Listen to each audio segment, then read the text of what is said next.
Live from Joe's mom's basement, it's the Stacking Benjamin Show.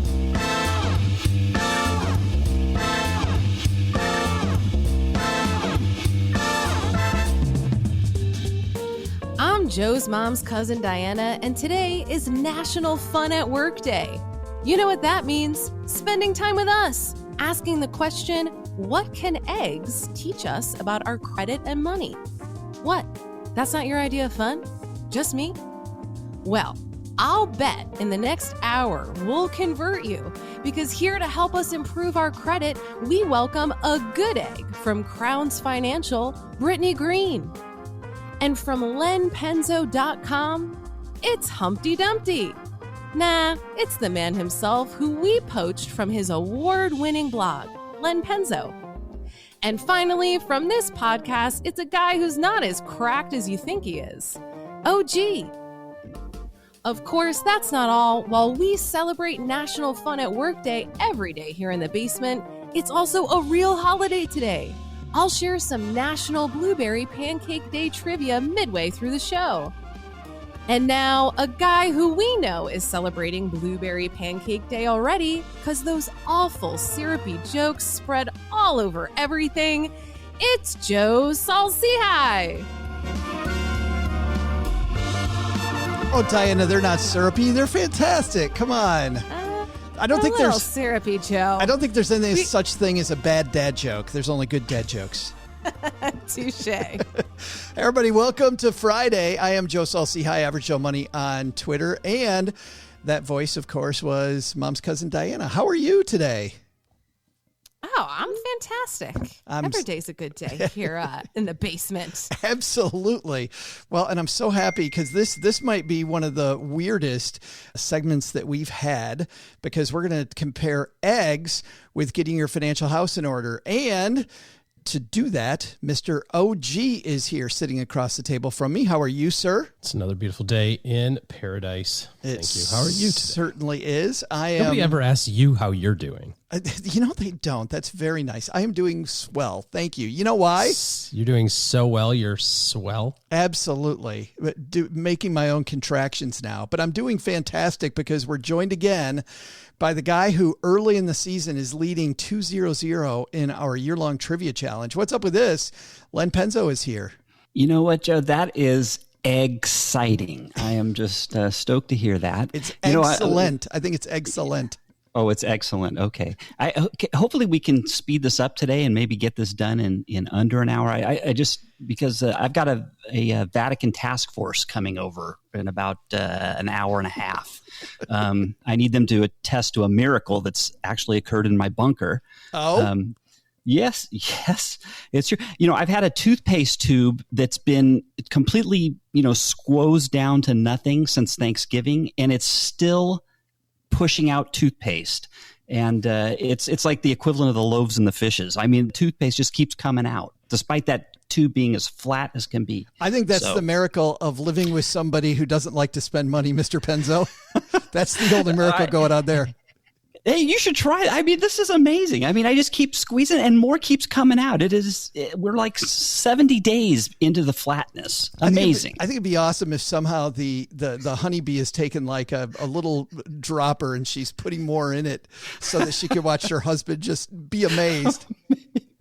Well, we won't tell the Vatican task force if that's the case. Absolutely not. You kidding me? And the woman who I'm sure is already wondering what the heck she's doing here. We met earlier this year in Austin. Brittany Greene is here. Brittany, how are you? I'm fantastic, especially laughing over here about that toothpaste joke. No, you're excellent. You're excellent, Brittany. That's not a joke. Excellent. Oh, it's not a joke. Oh, no, it's not, Brittany.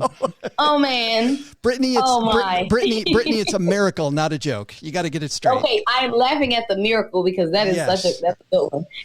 How are you, Joe? I'm fantastic. And the second person today to ask me how I'm doing, and that's why we like you so much, Brittany. I got to ask you, so you coach people to improve their credit, especially people just beginning. But you say in your bio that you destroyed your credit at first. Tell me a little bit of that story, because I think that's why we're kindred spirits. I did exactly the same thing. Yeah, so it actually all goes back to college. When I was in college, they got me. My issue is I love to eat. So they said, hey, in exchange for signing up for this credit card, we'll give you a free pizza. So as a broke, hungry college student, that's exactly what I did. I signed up so I could get my free pizza. They held up their end of the bargain, and so did I. But I actually destroyed my credit because I didn't know how to use it. So I was using up the credit card, running it up, and then when I would get a refund from college, I would pay that credit card all the way down. Well, guess what happened when I graduated from college and the refund checks stopped coming? The card charged off. Yes. So that's how I plummeted my credit. And I didn't start working on it again until 2017 when I was up for a promotion. And I was actually denied for that promotion due to my credit. Wow. So really? Yes. Terrible. But also one of the best things that ever happened to me, because I found my love for finance, right? So I got in, I started to get my own credit together. But as a psychology major, once I graduated, I began doing so much research. That was my love, research and research papers. Those are my things. 2018, guess what? I was fired from that same corporate position. And I was forced into doing business 100% full time, which was an amazing piece to the puzzle for me. But that made me work on my credit for a third time. So yes. I had to work on my credit 3 entire times, but each time I learned something different. And that last time I began to take my clients on my journey with me so that they knew that, hey, I'm a human being just like you are. We all have life that happens to us, but it's how we overcome that. So that's my story. That is an awesome story. And by the way, with just a little financial knowledge, how much do you see the average person's credit score go up when you start working with them? 100% isn't enough. And I'll say that because the ROI on just business transactions that exceeds 100%. I see it go up significantly because when you know better, you do better. So it's definitely over 100% just because I know once they get the knowledge and they are able to do better, they do it. Well, we're so excited you're here with us. We've got Brittany here. We've got OG here. We got Len here. Diana's here. Let's start talking eggs, credit, and your money. But first, well, there's nothing that relieves stress more when you have had a long day, you are completely fried, and you're thinking to yourself, maybe I'll just go out to dinner. But then you think about all those calories, all that money out of your wallet, and then you realize that you can eat healthy because you found Factor. Factor is ready in 2 minutes. Factor shops, preps, cooks, and delivers straight to your door, so you have more time for everything you love this spring, and you don't have to worry about eating healthy and going outside your budget because you've got the food sitting there in the fridge that you had pre-planned. What is Factor? Well, Factor has meals built around your goals, whether that's weight loss, overall nutrition, more protein, or GLP-1 support for strength and workout recovery. Check out Factor's Muscle Pro collection. Every meal is crafted with functional ingredients, lean proteins, colorful veggies, whole foods, and healthy fats. Factor bans 175 plus ingredients. No artificial colors or sweeteners, no high fructose corn syrup, no refined seed oils, just nutrient-dense foods. It's fresh, never frozen, over 100 rotating weekly meals, including globally inspired flavors like Mediterranean and Asian. So there's always something new to look forward to. I use Factor. I think you're going to love it too. Head to factormeals.com/SB50off, stackers, and use code SB50off, and you're going to get 50% off and free daily greens per box with new subscriptions only while supplies last until 9/27/2026.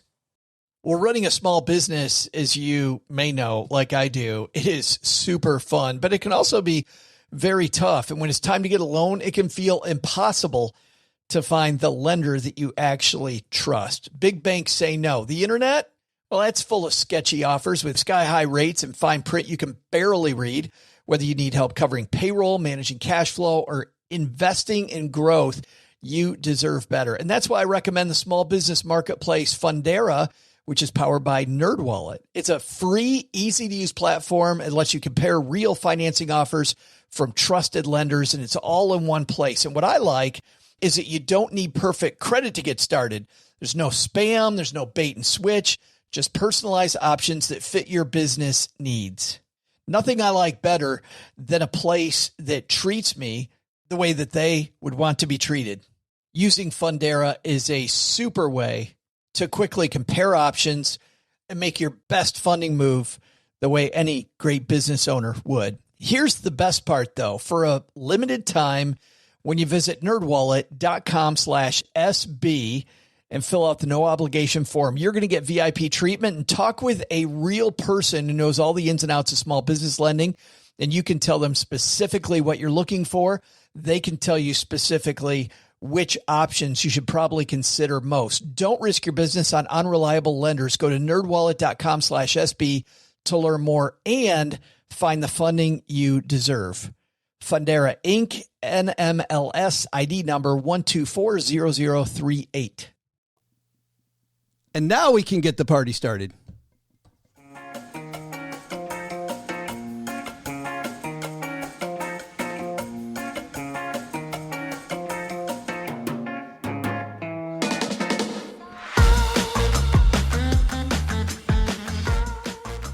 Today, it sounds like we're talking about eggs, but we're really not talking about eggs. We're going to talk about a life hacker piece that is all about egg marketing and some things that actually make sense, some terms that make sense, some terms that don't make sense, terms that sound good, but really, if you know what you're talking about, are kind of an eye roller. By the way, an eye roller for me has to do with this song that's playing behind me. This is the last time we're going to be playing this song because I thought, Mr. OG, that when you and I purchased this song, purchased meant we had the rights to use it. And every stinking week on YouTube, somebody keeps claiming that we're using their music.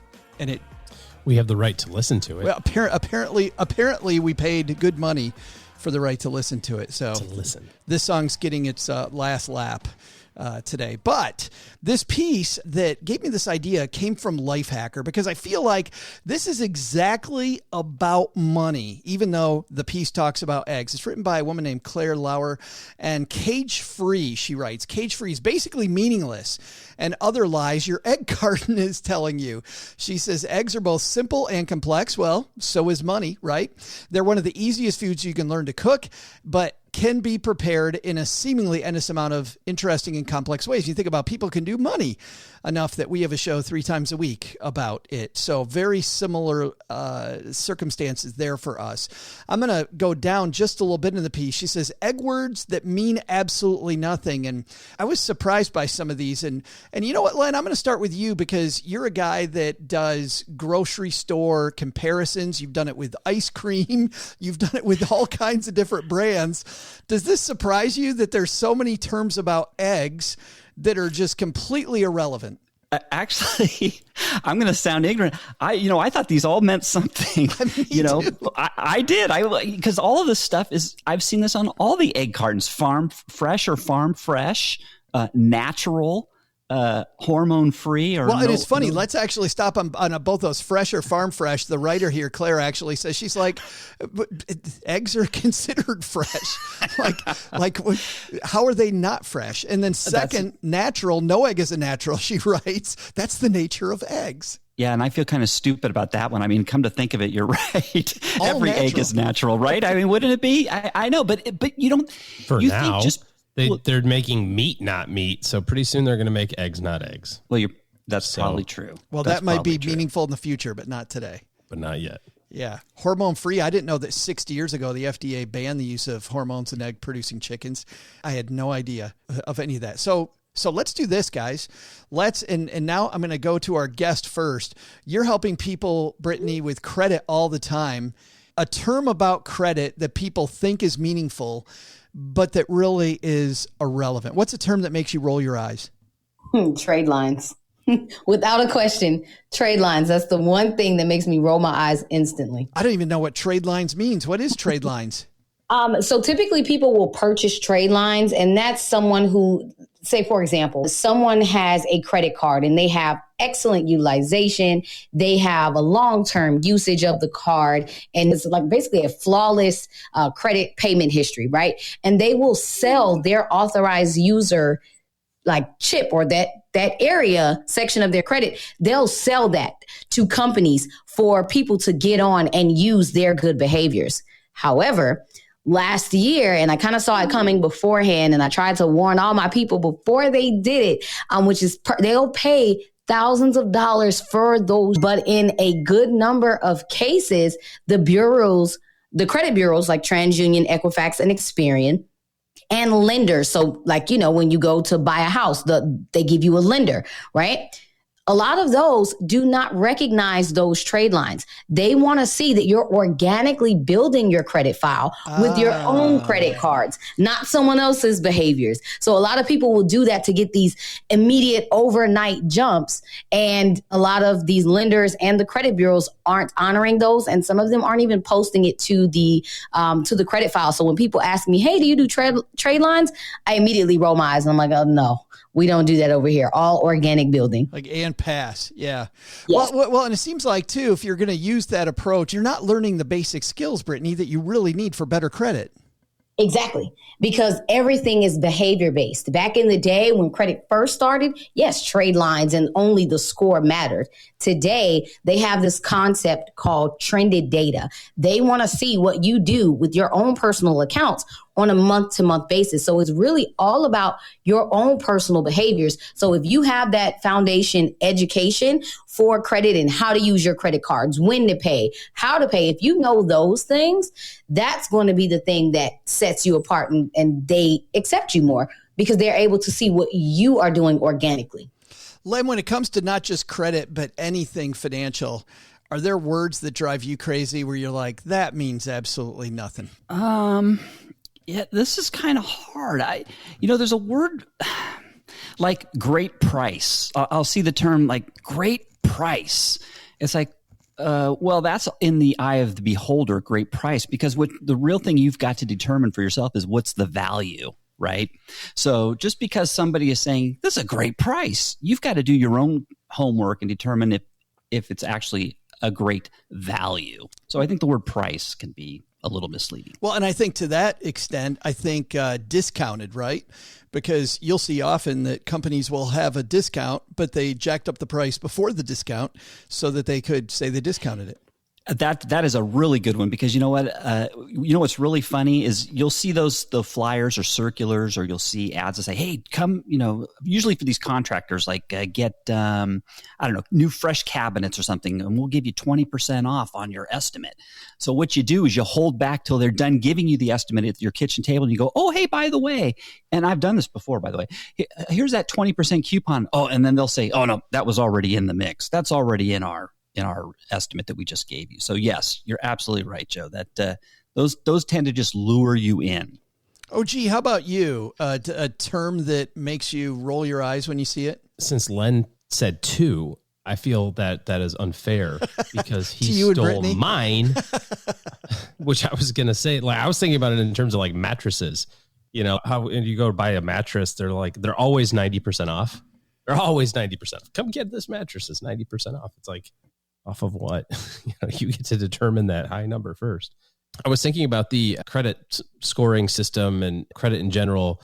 And number one, if you eliminate a credit card, people are like, well, that'll screw up your account.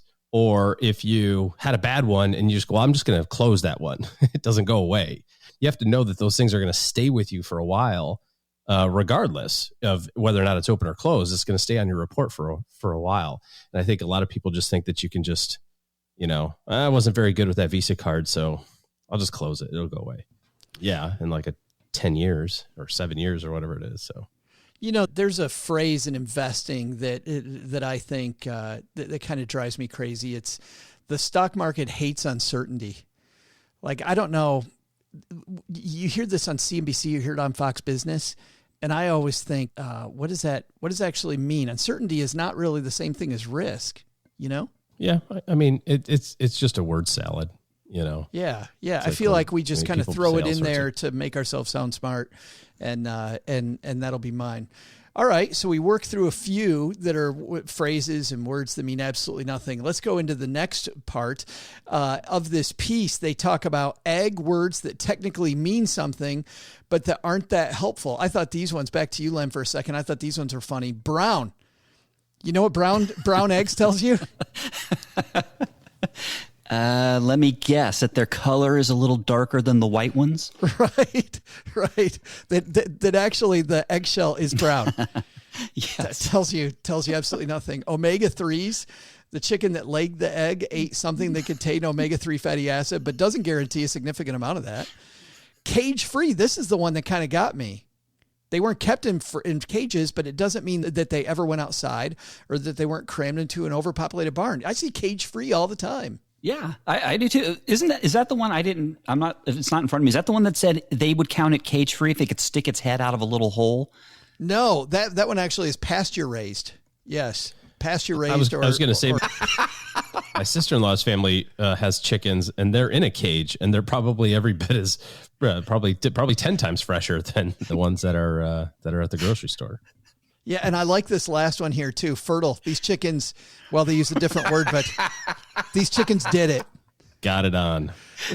There's no Wow, proven chicka wow wow is what it says. no proven nutritional value that chickens. All right, words that technically mean something but really aren't helpful. Back to you, Brittany. When it comes to your credit score, there are some words. I'm sure there's lots of words that are kind of like these word salads we were talking about earlier that mean something but really aren't going to help you make your credit better. What's one that you can think of? I'll be honest. The biggest one for me is when I hear people say, "Oh, I guarantee you'll have this within this time frame." It's the guarantees. Like, you're not supposed to give someone guarantees, especially because, hey, there is work for them to do that's involved. So if they're not paying their bills on time, how could you guarantee them a certain score, right? Oh, or if they don't, wait a minute. they don't do anything. You're talking about other people that say that they're going to help you improve your credit, and they guarantee your credit will go up by X% or whatever it might be. Oh man. I see it because so many clients are coming to me and they'll ask me, they'll say, "Hey, what can you guarantee me in 90 days? Or what can you guarantee me within like 6 months?" And I'm like, "Oh, wow." Well, that's a good question. And legally, there are answers that you're supposed to give to that. So I think that the biggest thing that I hear from that perspective is the guarantee spectrum. It really is. Once again, if somebody's asking for a guarantee when they're trying to make their credit better, I'm sure the best thing they could be guaranteed would be that they're actually going to be a smarter consumer. Yes, that's it right there. It's crazy.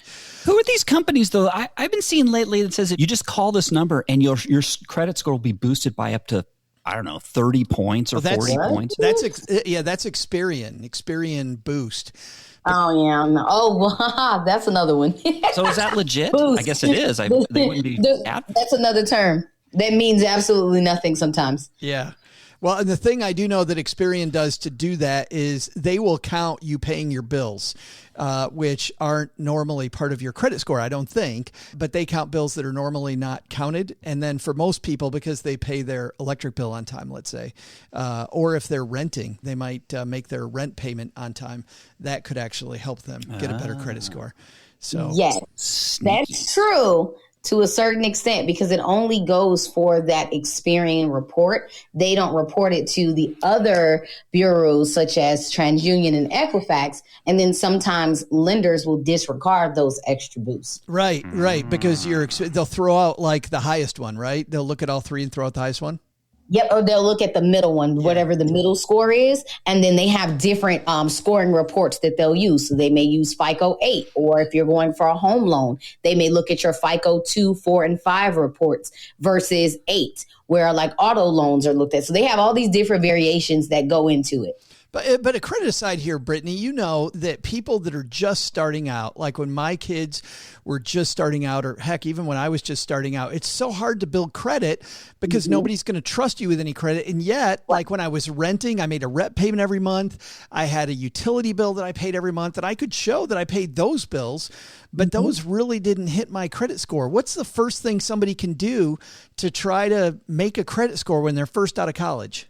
Yeah. So, and this is something that I work with my college students. When I get a chance to go speak to them, I talk to them about, hey, first of all, let's understand where your score is, because in order to know what you need, because I think that's one of the biggest misconceptions of, people in their credit scores. They look at it and they automatically think that it's bad, right? And it's not necessarily that it's bad. It's just you're missing something. You're off balance somewhere, right? So the key thing is to first understand where the imbalance is. Right. And then after that, so say, for example, for someone, to answer the question, who has absolutely nothing, right? And I mean absolutely nothing, I would get them started with an account like such as a builder account or guaranteed approval builder account, such as Self-Lender. They were at FinCon as well, and love them to death. They have a amazing platform for someone who is getting started with absolutely nothing. I mean, no negative items, no payment history, no utilization, no nothing. They will help you get started, and it's guaranteed approval, and it's very cost effective. You can get started for just as little as $25 a month to get active on their program, and they'll start reporting to your report, kind of filling in some of those gaps where you may be imbalanced. We record these sessions live on Fireside. If you want to join us on the Fireside app, it's 5 p.m. Eastern. You do the math on where you are. But I noticed that the only reason I'm mentioning all that, Brittany, is that I just noticed Sharita Humphrey was here when we first started. I don't know if you saw. She was hanging out with us, and she does a lot of stuff with Self-Lender. Oh, yes. I remember her from the conference. When I seen her join, I said, oh, I know her, but I couldn't figure out where. From the conference. Makes sense now. Yeah. And just another aside, we have no affiliation with Self, but we fully love them too. Fantastic company. OG, how about you? What is a money term that technically means something, but isn't going to help you? I'm going to go with no risk, because everything has some sort of risk attached to it. When we think about risk, we think about, generally, we mean variability or volatility, but risk really means chance of loss. And even if you said, well, there's no risk in putting my money in a CD, it's like, well, there's inflation risk. There's some risk associated with every financial decision you make. So just kind of pigeonholing things into, well, this is risky and this is no risk, doesn't really do you any favors. You have to figure out what those risks are and whether or not it's worth continuing down the path, whatever it is that you're trying to decide on. That's a great one, because I know. Well, I feel like a lot of people fall into the annuity trap with that, right? This takes your money and it makes it no risk. But if it's long-term money, you and I know having this money locked up at a low rate of return for a lot of people is not a great idea. That's the risk. The risk is your money doesn't grow as fast as it should. Sure. Mr. Penzo, how about you? A term that sounds great, but doesn't mean much. Oh, gosh. Well, I was kind of going to save this for part 2, but I guess I could do this now, since I'm drawing a blank on something so generic. APR versus APY. Oh, yeah. I know a lot of lenders, they love to advertise the APR versus the APY. And what's the difference? Well, the APR actually sounds lower. Sounds like you're getting a lower interest rate than you actually are. The difference is annual percentage rate, that's APR, versus annual percentage yield, which is APY. The difference being that the APY actually takes the compounding into effect. And the more that your loan is compounding, the greater the difference can be between your APR and your APY. So you got to be careful. If anybody's quoting you an APR for a loan, ask for the APY, because you'll notice there will be a noticeable difference usually. And look at the difference between the two. Correct. Yeah. Yes. Yeah. Yes. You know what's funny? Speaking of that, some people use these high-tech terms, and not even really high-tech. They just use these big words when smaller words would do. And I feel like it throws people off of their financial game or makes people afraid of things they shouldn't be afraid of. And I almost said one of those, Len. I almost said, look at the delta between the two of them. I remember the first time somebody said the word delta to me. I'm like, what, are we going down the Mississippi River? Like, basis point. What are we? Basis point, Look right? at the delta between your basis points. Yes, drives me. It's because you want to maximize your alpha. Yeah, right. Exactly. Yes. Or when we use the term large cap or mid cap, I remember I'm like, what is mid? I don't know what mid cap is. And somebody goes, yeah, that's mid-sized. I'm like, why don't you say Medium. mid-sized? Why don't you say medium companies? Right. Right. Yeah. Well, and back to APR versus APY, I feel like, Brittany, because so many people, when they first get in trouble, at least I did, get in trouble with credit card debt, like some of these terms like APR and APY, you really got to know the difference between terms like that. You do. And that's actually my first time hearing more so about APY, like asking for what the difference is between APR and APY. So I jotted that down as a note. Got to make a funny TikTok about that because I think that's super important to know. Seriously. You're welcome, Brittany. That is the one piece of financial knowledge I get from the show. That's it. We do. I love it. Oh my gosh. I love it. Brittany, I can see that really when there's these loan companies, they'll say, oh, you can get a 30-year loan for 2.5% APR. And then you sign, right, you're getting ready to sign the documents and it's 3.1% APY. And you're like, what's going on? Well, you know what they did? They threw in the points that you had to pay to get the lower rate and all that stuff. And before you know it, your real interest rate that you're paying is huge. So, yes. Wow. Oh, my gosh. Thank you. I needed that for sure. There it is. Well, I think that's going to do it for the first part of our show. Coming up in just a little bit, we're going to talk about terms you actually need to know. What are some credit terms, some investing terms, some financial terms you need to know? We're going to have that in a minute. This year, all year long, we're having a trivia contest between our three usual contributors, Mr. Len Penzo, OG, and Paula Pant from Afford Anything. And Brittany Greene, today you are playing on behalf of Paula, and that means there is some good news and some bad news. Brittany, you want to hear the good news first or the bad news? I need the bad news first. The bad news is Paula, the last 2 years in a row, has finished dead last. Or maybe, Len, is it 3 years in a row Paula's finished dead last? I think it's 3 years in a row. I think it is 3 years. Oh, no. Yeah, so Brittany, the good news is that there's no pressure because of the fact that you expect her to win. The good news is the best news, though, is because of the fact that she has finished last. You are going to guess last. OG will guess in the middle, and Len is going to guess first on our trivia challenge. So those are the rules. And Diana, you ready to do this thing? Oh yeah, let's do it. All right, let's see what we've got on today's holiday and maybe some trivia. Hey there, stackers. I'm Joe's mom's cousin Diana, and today is the holiday we've all been waiting for, National Blueberry Pancake Day. Blueberries. Can you say yum? I'm wondering, what's your favorite way to celebrate? Mine is to get all hopped up on syrup and parade into an international house of pancakes at 6 a.m., because that's when the magic happens at IHOP. 6 a.m. is definitely better than 2 a.m. because at 2, you think you're hearing the international side of the International House of Pancakes with lots of different languages. But it turns out everyone's speaking English, just pretty darn colorfully. I'm a little afraid of the IHOP menu, actually, because first, I'm not sure if I'll be able to translate the international menu. And second, I don't know if I'm worldly enough for the have-it-all breakfast. I mean, who doesn't want 2 eggs, toast, pancakes, 2 pieces of bacon, and a hash brown in a single sitting? I guess foreigners, but then again, I didn't realize foreigners love Tums so much. But really, let's ask ourselves, how international is the IHOP really?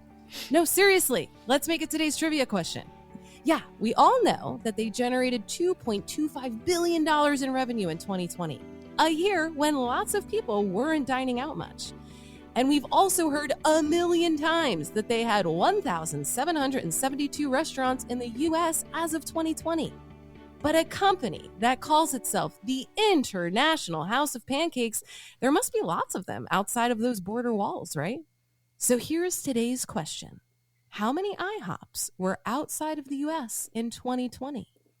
I'll be back with your answer after I spray down Joe's mom's griddle for our own feast here. Blueberry pancake feast. What a way to start the weekend. So, Mr. Penzo, 1772 IHOPs inside the U.S. How many outside the U.S.? I think this is one of those trick questions again. I don't think there's hardly any international house of pancakes outside the United States. Blasphemy, Mr. Penzo. Blasphemy. So, but I've got to be tricky here because I know OG knows how to play this game, and Brittany can easily do the Chelsea Brennan. I'm staring at the trophy right now, as a matter of fact. Yes, I know. So I got to be a little strategic here. I'm going to say, there can't be many. There can't be. I'm going to say 39. 39 outside the U.S. Not very international with that guest. OG, how about you? Oh, goodness. Okay. You said there's 1,772? 1772, right, Diana? That's in total? Or that's the No, one? that's in the U.S. Those are in the United States. And so how many are outside of the United States? Len's got 30-something. So 10%, so doubled it would be 1,700. 10% is 170. I'm going to say 100, and I'm just going to say 100. 100. 100. Well, Brittany, here's your job. Is it below 39, between 39 and 100? Or higher than 100 that are international? What do you think? I learned from The Price is Right. Don't deviate too far. Let's say 101. Oh, and there she goes. 101. Here on the show, Brittany, we call that the Chelsea Brennan. I don't know if you know Chelsea from Smart Money Mamas, but she was the first person who did that. So you just Chelsea Brennan OG. So nice job. Oh, yes. Good work. Well, 39 for Len, 100 for OG, 101 for Brittany. Who's right? We don't play that way. We'll be right back. In business, there is no room for guesswork. Every shipment matters. Every deadline counts. And when you're trying to keep operations running smoothly, the last thing you need is uncertainty. That's why reliability is at the core of USPS Ground Advantage. From the moment your package is first scanned in, it moves through a secure nationwide network, aiding in a timely and accurate delivery. You get near real-time tracking so you can keep up with your shipments. And with affordable upfront pricing, there are no hidden fees or surprise surcharges to throw off your cost sheets. It all adds up to predictable deliveries you can depend on, because knowing your logistics are handled lets you focus on everything else, your customers, your team, and the future you're building. Visit USPS.com/Ground Advantage to start shipping with confidence. USPS Ground Advantage. We mean business.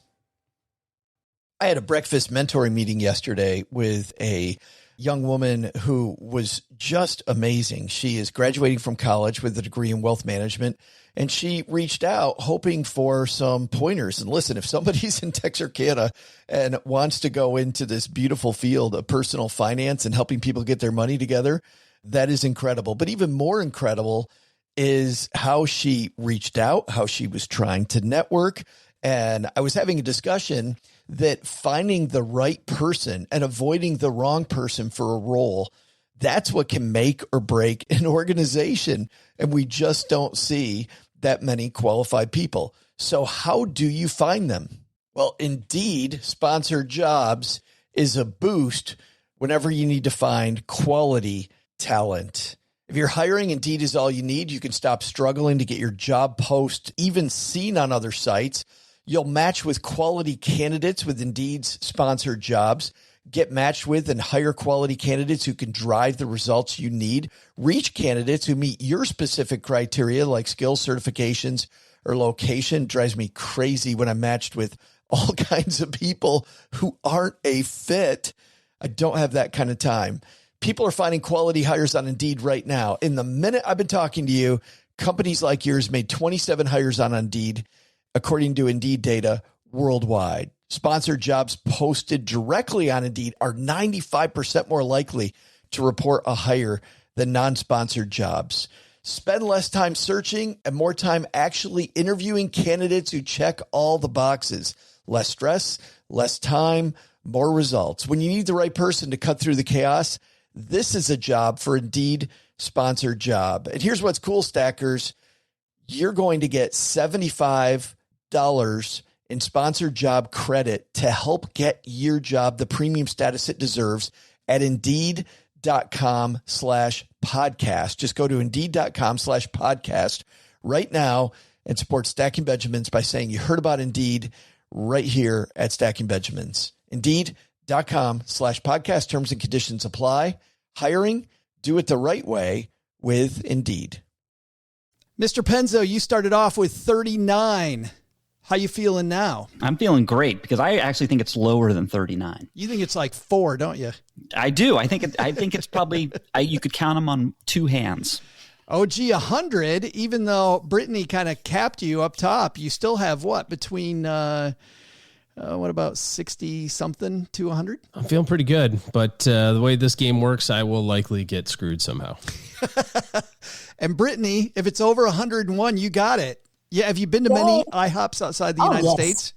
Oh yeah, that's honestly their little celebration pancakes with the sprinkles on top. Nice, and that's my thing. But outside the U.S., Brittany, have you been to IHOPs outside the U.S.? Well, I actually just started traveling outside of the U.S. last year, so I have not. But I will now, if there are some in some places, I will now look for them and go. Don't forget to order the Rudy Tooty Fresh and Fruity. Isn't that the...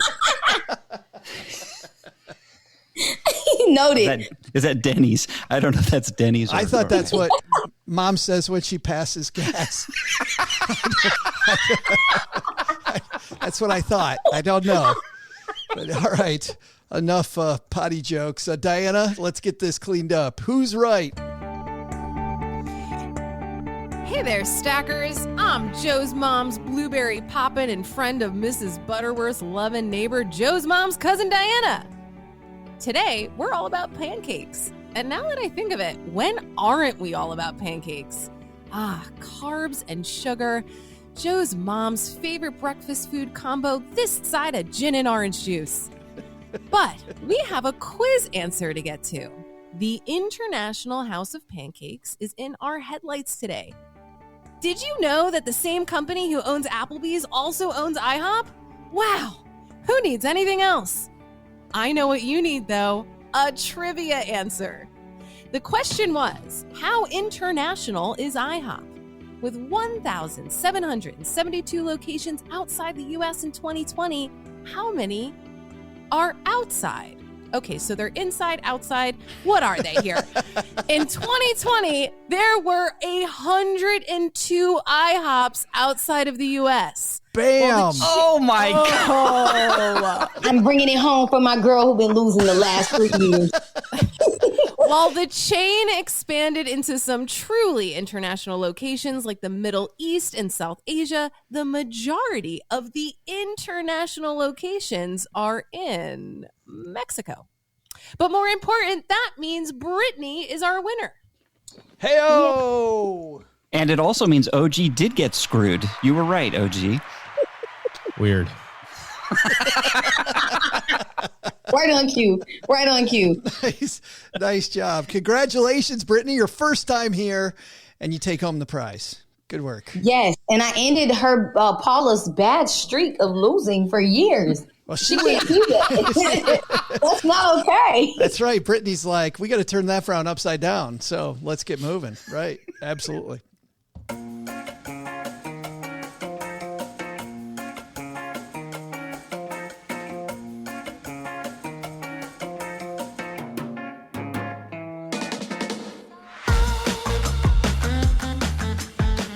Welcome to the second half of our discussion, and today's second half is brought to you by Magnify Money. Brittany, you know what happens when you go to stackingbenjamins.com/magnify money? I do not, but I'm about to learn. Oh, man, it's awesome. You to stackingbenjamins.com/magnify money, you find out those brick and mortar bank products, probably not as good as a bunch of the stuff that's online. Over 92% of the savings account, checking accounts, and other things like CDs, all rated against each other at Magnify Money. Go to stackingbenjamins.com/magnify money to tell them that we sent you. And okay, enough of the things that you don't need to know about eggs. For those of you somehow that got here halfway, if you're hanging out with us live, that might be you.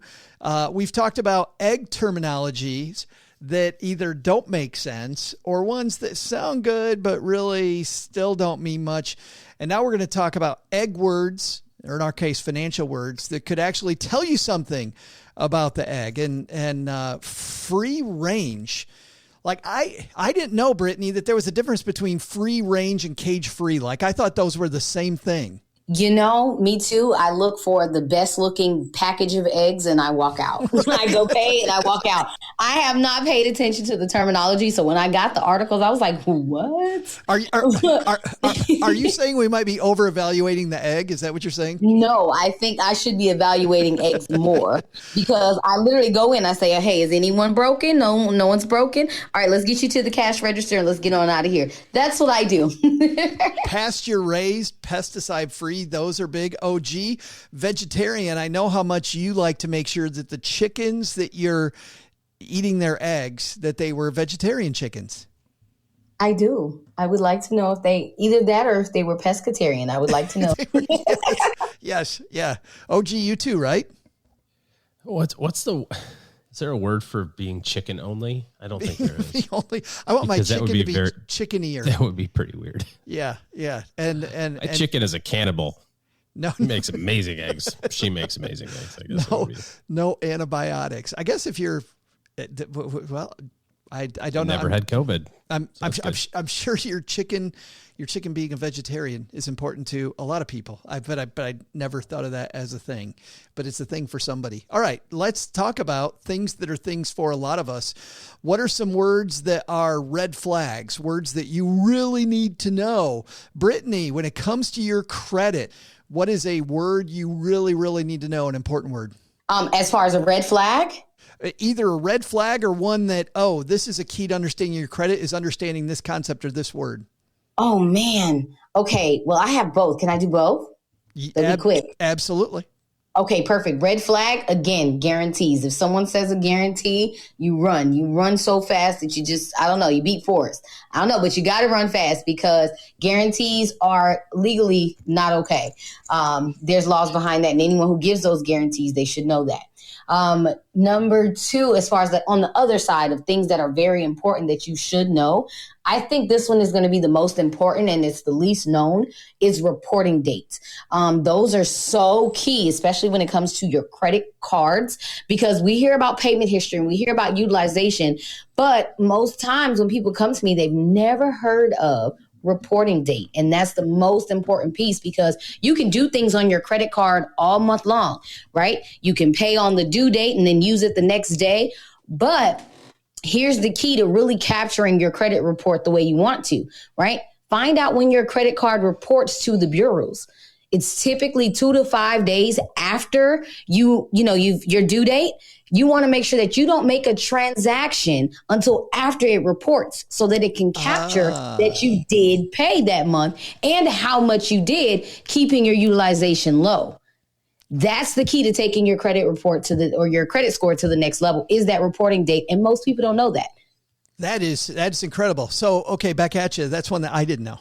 That I had no idea that the credit reporting date was. This is what you learn on the podcast. That is fantastic. And it's funny. We've been doing this podcast for a decade now, and I still, every show, learn something fantastic. OG, how about you, my friend? I hate the duly registered thing, meaning you can be both a broker and a fiduciary at the same time. You're talking about when people are choosing advisors now.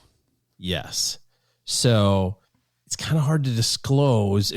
No, it's not hard to disclose. It's hard to, kind of find in there. But if you can be a broker and also a fiduciary at the same time, it has an opportunity for conflict. It doesn't mean that people who are right. There's lots of duly registered people who are on the up and up, but that also opens up the opportunity for chicanery, so to speak. Well, duly registered, just to tell people what that actually means. That means in a single meeting, somebody can change roles. They can go from fiduciary to salesperson and back. Yeah. Yeah. And there's literally no magic hat that you have to put on. Go up to now I'm giving you advice that's conflict free.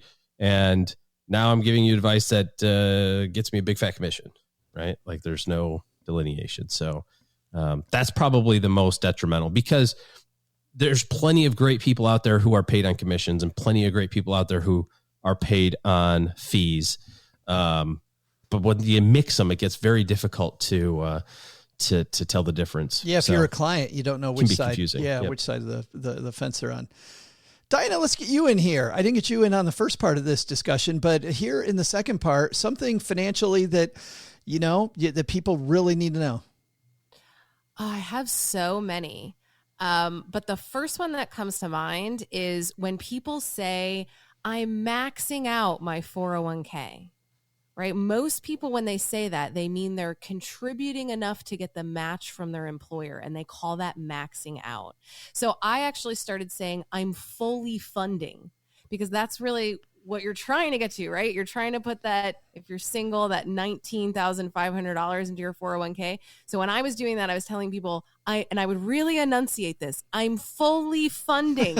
And it's important because less than like 10% of people actually do it, even people that are really high income. So fully funding, not maxing. That's interesting because I don't know. And OG, let's get you involved in this, because I would have people say what Diana's talking about all the time. They'd say, I'm maxing it out. And I'd say, okay, well, maxing it out. So, wow, no, I'm not putting that much in. Yeah, you do the math and you're like, I don't think that means what you think. But where did this even come from? This idea that maxing out equal just getting the match? Well, I mean, I don't know that it came from anywhere. And frankly, if you're contributing to the employer match, that's really good. So do that. If you're aspiring to something, aspire to match your employer match contributions, right? If they're gonna give you money for you putting in 6%, you should do 6%. And then beyond that, of course, the new limit's now 20,500. But the more, the merrier with that. But I do hear kind of what Diana's saying somewhat frequently. And Diana, back when you were working full time, well, now you work for fun, but when you were, because I feel like you're busier than ever, but when you were working full time, you were just shoveling money away. Oh yeah, I was doing around $29,000 a year in just the tax advantage. So that was $19,500 in my 401k, $6,000 in my Roth IRA, and then $3,500 in my HSA, and then anything beyond that was going into an after-tax brokerage. So I was really saving over 60% of my income and investing it. And there's people out there that don't know you and your story that are wondering why somebody would save that aggressively. What was the plan? So I could peace out when I wanted to. there it is. It's very simple. Oh, yeah. I mean, I really look at it as I have front-loaded my retirement savings. So in the matter of 5 years, it really took me 5 years to get serious about it. So like in my 20s, I probably was only contributing to get the match, right? But then when I discovered the FIRE movement, I went, oh man, I want to save as much as possible during my peak earning years. And so that's when I would fully fund. I did that for about 5 years. And then I reached what's called Coast-Fi status. So that means I have enough in my retirement vehicles that it will grow to what I need for traditional retirement in 30 years. So I'm actually kind of done saving for retirement. I did it early in my career so I can kind of relax a little bit and hang out with you guys. Speaking of terms, some of these FIRE terms I think people find confusing and difficult. They're like, I don't know the difference between one FIRE and another FIRE. But I'll say this, Diana, my roommate in college, I remember he was a couple of years out of college, just my last 2 years of college. And he was aggressively saving. He had no idea what Coast FIRE was. He just said, I hate saving so much. I want to do as much as I can early so I can stop. He just wanted to stop saying. He didn't care about working a full life. He was very happy doing that. He just said, I just can't stand putting money away. I really like spending money. So I was going to say, I think that's another one, right? All the different FIRE types, Coast and FAD, and I don't know any of the other ones, but there's a list. Isn't that kind of confusing to a lot of people? I don't know that anyone even really agrees on what they mean. Yeah. I mean, like traditional FIRE, I guess you can say, which most makes it people more confusing. Are going for $1 million so they can get $40,000 a year. Fat FIRE is more multi-millions, right? So that you can live a luxurious lifestyle. Then there's barista FIRE, where you basically get to Coast FI and then you get a job just for health insurance. I mean, there are a lot of ways that people, there's dumpster FIRE, there's Instagram FIRE. Dumpster FIRE is my favorite. Yes. But I think that the reason why there's all these different terms for fire is people are just trying to form an identity around it. They're Yeah. trying to, form an identity to say, here's what I'm doing. Is anybody else doing this? And that's the way people come together. But honestly, I don't think even within the fire movement, the only thing that we all agree on is to live below your means. The way that you're doing that, how you're investing, how much you're investing, your timeline to FI, we don't agree on any of it because everyone has their own unique path. Which makes it that much more exciting and textured. Oh, yeah. And proves that there's lots of different ways to get there. Mr. Penzo, bring this home for us, my friend. What is a term people really need to know when it comes to their money? Yeah, before I give it to you, I'm just going to say I don't do fire, obviously. I just do fur. The early part for me is gone. That's that ship has sailed. So it's fur for me. Anyways, that's an aside. I think this is one that I think a lot of people make this mistake, and they equate they say, I have an excellent, you say, well, how's your personal finances? And they'll say, well, I have an excellent credit score, or I have a perfect credit score. Therefore, what they're trying to say is, well, therefore, my personal finances are fine. And that cannot be further from the truth for a lot of people, because the status of your personal finances, it doesn't all hinge on your credit score or your credit rating. There's other aspects to personal finance. How much are you spending? Are you spending less than you earn? How much are you saving? Are you doing, what is your planning? Have you doing any strategic planning? Has any of that been laid out? I mean, you can have a perfect credit score and be spending more than you earn, and you may have nothing saved, and you might not have any plans for out in the future. So I guess it would be that then. So some people who think just because they have an excellent credit score that they're perfectly fine personally.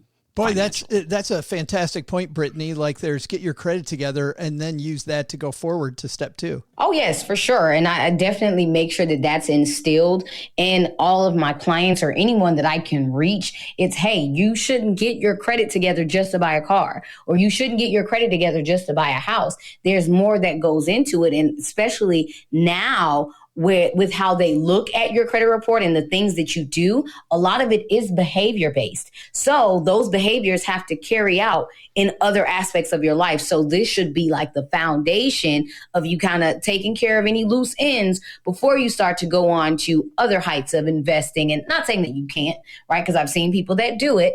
But my recommendation would be secure your foundation and then go to branch off to these other areas. Yeah, I love that, because it's like setting up this solid foundation. Your credit's intact. You're not paying a lot of money to quote the man, right? You're somebody that is in charge, and now you can begin investing. Yes, that's perfectly and well said. Well, thank you. Not often I do that. All right, that's going to do it for today, everybody. Let's see what's going on where you live, and we'll have Brittany, our guest of honor, go last. So, OG, what do you got going on this weekend, my friend? Last weekend of January. Absolutely nothing. Just celebrating the end of January. Which is nice. Just, football, watching the playoffs. Yeah. We do a thing in the fall and winter time at our house called Soup Sunday. So we don't have anything on the schedule yet for Sunday. But we've done such crowd favorites as, chicken noodle and broccoli cheddar last weekend, which was. Hey, glad I got invited over for that. I apprciate it. Yeah, there's not. When's the wonton? When's the wonton soup coming? Yeah, that's not going to happen. We'll do. I haven't done split pea and ham yet, so that might be the one. I love that. But are your kids afraid of stuff that's green? See, the thing is that that's the only food there is that day. So this was our goal when we started this in the fall, was to make sure that they explored and opened up their palates. So they like peas and they like ham. My kids did not like. Only imagine they would like them if they were smushed together. So. Yep. And you could drink it. My kids did not like gross looking food, but split pea and ham, we got to them before that age. And so the one thing they've always liked is split pea and ham, because they had it from an early age. Good stuff. Nothing like green colored soup. Mr. Sunday night. Mr. Penzo, what's going on at lenpenzo.com? Well, let's see. I've got the Vatican task. I already talked about that. The Vatican task force will be here in a half hour. But before that, let's see. I've got 19 tips for saving a bundle of cash on your home appliances. There are actually tricks you can do when you go appliance shopping for your new kitchen appliances that can save you a bundle of money, but you got to know what to look for. Oh. So stop on by lenpenzo.com and its sister site, thepersistentitch.com. Have you heard Brian Regan talk about eggs before and about refrigerator salespeople? No, you know what? I've seen him in concert like 4 times. I love that guy. But no, I have not heard that one. I've never seen him talk about those. Those are awesome times. Brittany Greene, thank you so much for hanging out with us. Yes, of course. Thank you guys for having me. And so tell everybody where they can find you. I know that you're helping people all the time. If they want help with their credit, where do they go? What do they do? Yes. So the best place to find me, if not Instagram is going to be I am Brittany. So BRITTANY Greene, GREENE. That's it. But don't forget the E. So you can find me on Instagram. And then that'll probably be the best place, or Brittany Greene on LinkedIn or Facebook as well. I'll be there. I'm the girl with the big fro. In the elevator in Austin, when you and I met, it was you, me, and your hair. And that was about all that would fit. And I think actually then I have my locks, because I sometimes wear a wig, and I'll wear, the big fro wig, or sometimes I'll just wear my natural dreadlocks in my hair. No, I actually think you had the big hair that day. Okay. Yep, because I remember that. And I also remembered having hair envy, wishing I could just grow hair. Like if I could grow not even that hair, but if I could just grow hair, that'd be awesome. Well, and you know what? For people that are either walking the dog or you're on your commute, if you have a commute or not by your computer, we got you covered. Just head to stackingbenjamins.com and head to our show notes page. And we've got all the links to find Brittany and Len and OG. And also, Diana, what are you doing before we kick off into what we should have learned today? What am I doing? I am going on vacation starting this Thursday at Show a off. remote cabin in Wisconsin. It's going to be very cold, but this is a family vacation that we do every year, and it's like the best weekend of the year. Oh, that sounds fabulous. Well, have fun doing that. For now, though, so we can get you there, let's talk about this. Diana, what should we have learned today? First, take some advice from our panel. Focus on the stats that truly make a difference. In every money conversation, there's a signal and a noise. You may need to dig a little deeper for the real signal, but that's the fun of digging into finance, isn't it? Second, if you think you're going to shortcut credit building with trade lines, Brittany wants you to know to think again, because that's not going to work, sweetheart. But the big lesson, before heading out to IHOP, make sure you know the language. Adjectives like sprinkles and whipped cream, when combined with nouns like pancakes and crepes, are what this place is all about. Let's have a festive blueberry pancake holiday, shall we? I'm with you. We can find this holiday to one day. Let's this go. Should be a whole weekend. Let's go, party people. Thanks to Brittany Greene for coming on the show today. You can find her at crownfinancialsllc.com. Thanks to Len Penzo for joining us today. You'll find Len's offbeat writing for responsible people at lenpenzo.com.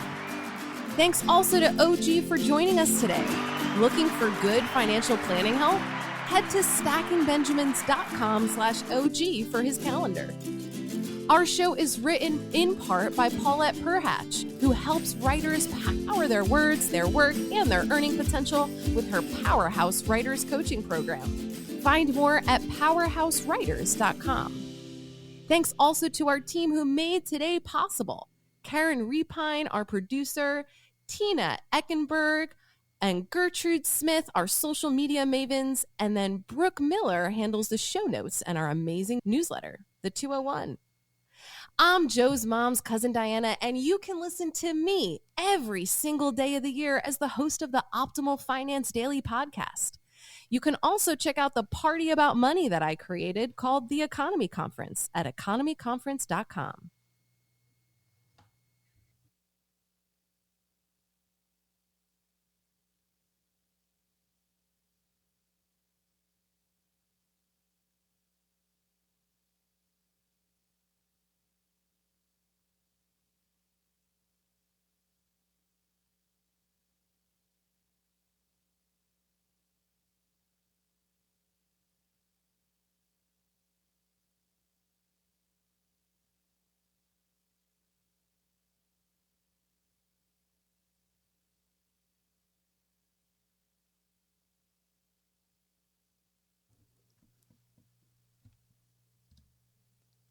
Welcome to the after show. This is the part of the show that doesn't exist. What happens in the after show stays in the after show if you're new here. So let's dive in. You know what, Len? Initially, I was going to play a different comedian talking about the IHOP because I really want to hear people's stories of maybe some not great times or maybe some fantastic times. Like what is or back in the day, because I haven't done this in a long time. What was your version of fourth meal? So, but first, I promised a little Brian Regan, and this is Brian Regan talking about refrigerator sales people. Needed a refrigerator for our new place, and I've never bought a refrigerator in my whole life. I went into the appliance store. There's like 900 of them lined up. There's a salesman there. What's this guy supposed to say about refrigerators? Well, you have this refrigerator right here. This keeps all your food cold for 600.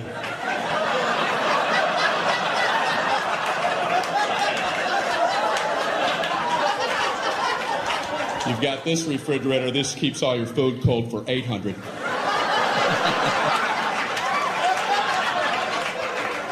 Check this out. 1400 keeps all your food cold.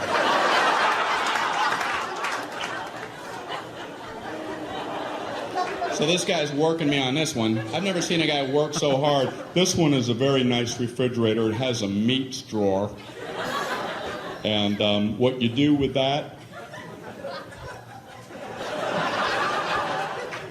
you would put meats, whatever varieties that you would choose. These would be your meats. So there's no requirement on the types of meats. You could pick bacon,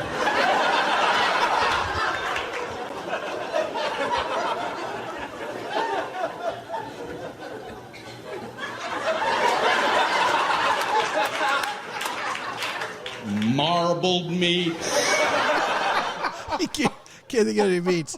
And you got to wait. Speaking of eggs, later on, he goes on about how this one has a specific place for your eggs. And that's why it's worth $1,400 versus $600. You've never heard that one? No. No. So great. Like, how painful is it selling refrigerators? I mean, not selling refrigerators themselves, but trying to upsell somebody on a fridge. Let's talk about this idea of fourth meal. So Diana hinted at the fact that, you know, that these restaurants, IHOPs, not exquisite cuisine. I enjoy going to the IHOP. I dig it, but IHOP wasn't my place of choice. Like late at night, Brittany, late at night, where were you found? Great. You said you like food, right? So late night, Yes. Late night, where are you doing fourth meal? I'll be honest, it's kind of hard to find me at one specific place, but I love my Waffle House. I love my IHOP. I love my Denny's. I go to each one for different reasons. Like, for example, I go to Denny's for their pancake puppies, but I go to... The pancake puppy? I don't even know what what the hell's the pancake puppy? It's like, you know, like the little hush puppies, but it's a pancake puppy. Oh. And they have like strawberry and blueberry and chocolate flavor. They have all type of flavors that they do seasonally. And I'll go to there just for that. Now, wait a minute. When I go to Denny's, Denny's before you get to Waffle House, I always had to get the Moons Over Miami, right? Just that's great too. Yes. You get that. You get the pancake puppies as your dessert from the Moons Over Miami. Yeah. You got some strategery really going on when it comes to your late night dining. Yes. All right, then the Waffle House. Yes. So I go to Waffle House because they give you a lot of food, right? So sometimes I go there for like the bad service because I know the worse the service is, the better the food's going to be. So you can get a lot for cheap, you know, your all-star combo. So I go there for that. And like I said, if the chef's back there smoking a Newport, I know that food's going to be amazing.